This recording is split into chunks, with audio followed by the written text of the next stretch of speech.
Good afternoon students. 8वीं कक्षा में आज हम अगली कविता ये कर रहे हैं। चौथी कविता है हमारी दीवानों की हस्ती। दीवानों की हस्ती कविता के कवि कौन है?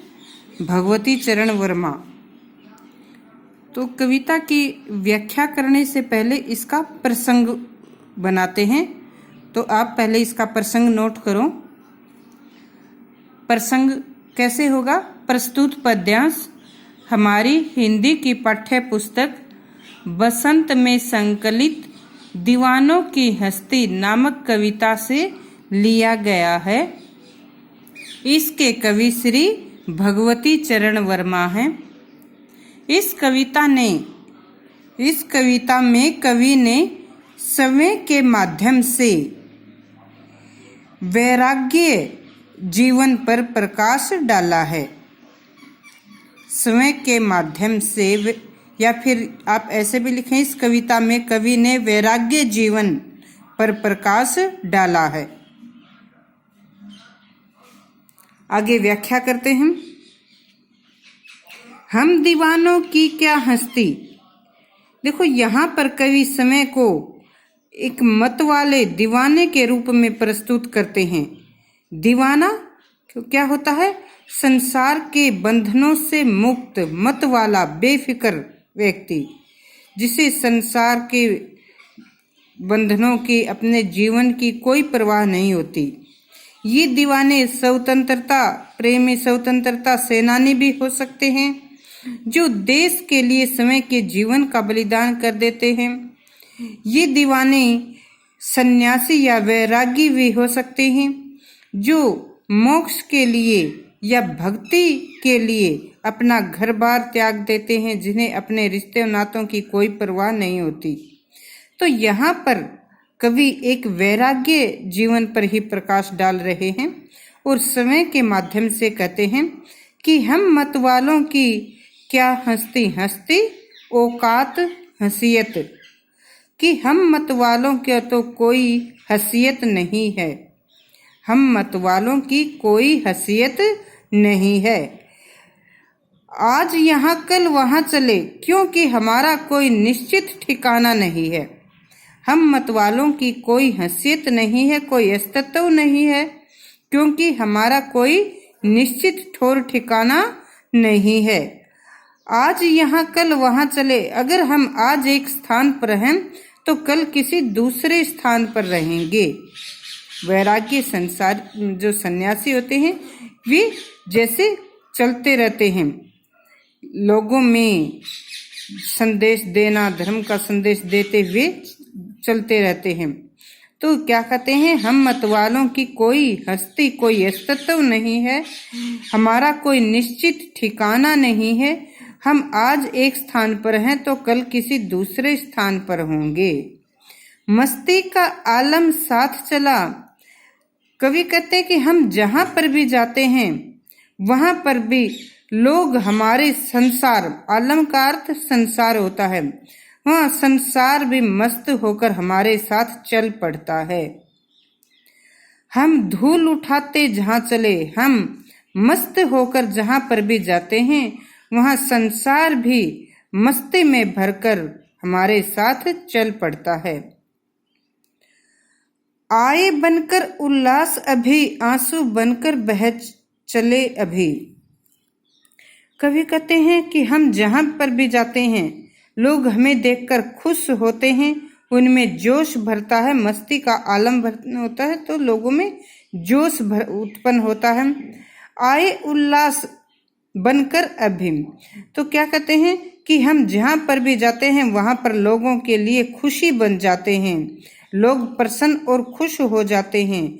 परंतु जब हम उनसे विदा लेते हैं तो उनकी आंखों में आंसू आ जाते हैं, आंसू बनकर वह चले। हम जहाँ पर भी जाते हैं लोग हमें देखकर खुश होते हैं, जहाँ जाते हैं वहीं प्रसन्नता और खुशी लेकर जाते हैं, और जब हम उन लोगों से विदा लेते हैं तो लोग दुखी होकर रोने लगते हैं और सब कहते ही रह गए, और सभी ये कहते हैं कि तुम कैसे आए, कहाँ चले, कि तुम इतनी जल्दी फिर कहाँ जा रहे हो? तुम कहाँ से आए थे और इतनी जल्दी कहाँ जा रहे हो? किस ओर चले यह मत पूछो। कवि कहते हैं कि हम तो वैरागी हैं और हमारा कोई एक निश्चित ठिकाना नहीं है और हम कहाँ जाएंगे यह भी हमें नहीं मालूम है। हम कहाँ जाएंगे यह हमसे मत पूछो, क्योंकि हमें यह भी नहीं पता है। चलना है बस इसलिए चले कि हमें तो हमेशा गतिमान रहना होता है, इसीलिए हम आगे बढ़ते रहते हैं। हम तो इसीलिए बढ़ते रहते हैं कि हमें गतिमान रहना होता है। वैराग्य का क्या काम होता है सन्यासियों का? कि संसार के लोगों में अपने धर्म का प्रचार करना। तो इस प्रकार से क्या कहते हैं, हम आगे बढ़ते रहते हैं। जग से उनका कुछ लिए चले, जग को अपना कुछ दिए चले। कवि कहते हैं कि हम संसार के लोगों से उनका प्रेम लेकर चलते हैं और संसार के लोगों को भी प्रेम का संदेश देकर चलते हैं। जग से संसार के लोगों से उनका प्रेम लेकर चलते हैं और संसार के लोगों को प्रेम का संदेश देकर चलते हैं। दो बात कही, दो बात सुनी, हम लोगों से उनके मन की दो बातें सुनते हैं और अपनी दो बातें उनसे कहते हैं। अर्थात हम लोगों के सुख दुख की बातें सुनते हैं और उनसे भी अपनी बातें कहते हैं, अपना संदेश उन्हें देते हैं। कुछ हंसे और फिर कुछ रोए, और इन सुख दुख की बातों में हम कुछ हंसते हैं और कुछ रोते हैं। छक्कर सुख दुख के घूंटों को हम एक भाव में पिए चले और इन सुख दुख के लम्हों को एक साथ ग्रहण करके हम चल पड़ते हैं और इन सुख दुख के लम्हों को, सुख दुख के क्षणों को एक साथ समभाव में ग्रहण करके हम आगे बढ़ते हैं। हम भीख मंगों की दुनिया में स्वच्छंद लुटाकर प्यार चले। देखिए भीख मंगे, कवि भीख मंगा किसे कहता है? संसार को। कवि संसार को भीख मंगे क्यों कहते हैं? क्योंकि लोग स्वार्थी हैं। संसार के लोग स्वार्थी हैं, उनमें आपसी प्रेम नहीं है और लोग हमेशा दूसरों से कुछ लेने की उम्मीद करते हैं। इनको भिखारी क्यों कहते हैं? कि ये हमेशा कुछ दूसरों से लेने की ही उम्मीद करते हैं। इनमें परोपकार की भावना नहीं है। ये सन्यासियों के समान परोपकारी नहीं है, दूसरों से कुछ देने की भावना नहीं है। तो इसलिए कवि संसार को भीख मंगा कहता है, क्योंकि संसार के लोग स्वार्थी हैं और हमेशा दूसरों से कुछ प्राप्त करने की ही उम्मीद रखते हैं। इनमें परोपकार की भावना नहीं है। तो क्या कहते हैं कि हम इस भिखारी संसार में स्वच्छंद लुटाकर प्यार चले। हम अपने प्रेम के संदेश को स्वच्छंद भाव से, स्वतंत्र भाव से देकर चलते हैं। हम इस भिखारी, इस स्वार्थी संसार में अपने प्रेम के संदेश को स्वतंत्रता पूर्वक लुटाकर चलते हैं। हम एक निशानी से उर पर ले असफलता का भार चले। कवि कहते हैं कि हम उर माने हृदय, कि हम अपने हृदय पर असफलता के बोझ की एक निशानी लेकर चलते हैं। हम अपने हृदय पर असफलता के बोझ एक निशानी लेकर चलते हैं। असफलता का बोझ कैसा? कि कवि इस संसार के लोगों में प्रेम भाव भरने में असमर्थ रहे हैं। लोग स्वार्थी हैं, तो उनकी ये स्वार्थ भावना उनसे, जैसे कवि उनके स्वार्थ भावना का त्याग उनसे नहीं करवा सके।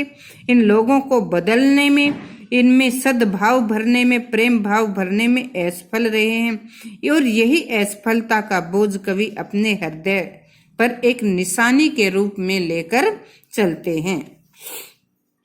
आगे कवि कहते हैं कि अब अपना और पराया क्या? कि हमारे लिए तो कोई अपना और पराया नहीं है, हमारे लिए पूरा संसार एक समान है, कोई अपना पराया नहीं है।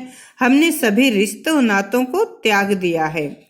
आबाद रहे रुकने वाले, और जो इन बंधनों में बंधे हुए हैं, जो रिश्तों में बंधे हुए हैं, रुके हुए हैं, वे इसी प्रकार आबाद रहें, इसी प्रकार बसे रहें। कवि कहते हैं कि हमारे लिए तो कोई अपना पराया नहीं है, हमने सभी बंधनों को, रिश्तों को त्याग दिया है, और जो लोग इन रिश्तों नातों के बंधनों में बंधे हुए हैं, रुके हुए हैं, वो इसी प्रकार से बसे रहें, आबाद रहें। हम समय बंधे थे और समय हम अपने बंधन तोड़ चले। कवि कहते हैं कि हमने समय ही अपने आप को सांसारिक बंधनों में बांधा था, और अब समय ही अपने इन सांसारिक बंधनों को तोड़कर वैराग्य की राह पर चल रहे हैं। तो इस कविता के माध्यम से कवि ने वैराग्य जीवन का सुंदर चित्रण किया है कि एक वैरागी के लिए पूरा संसार ही अपना घर होता है, और उसका कार्य क्या है कि घूम घूम कर संसार के लोगों में भी सद्भावना, प्रेम भावना का संदेश देना। तो इस कविता के सप्रसंग व्याख्या लिखनी है, याद करनी है।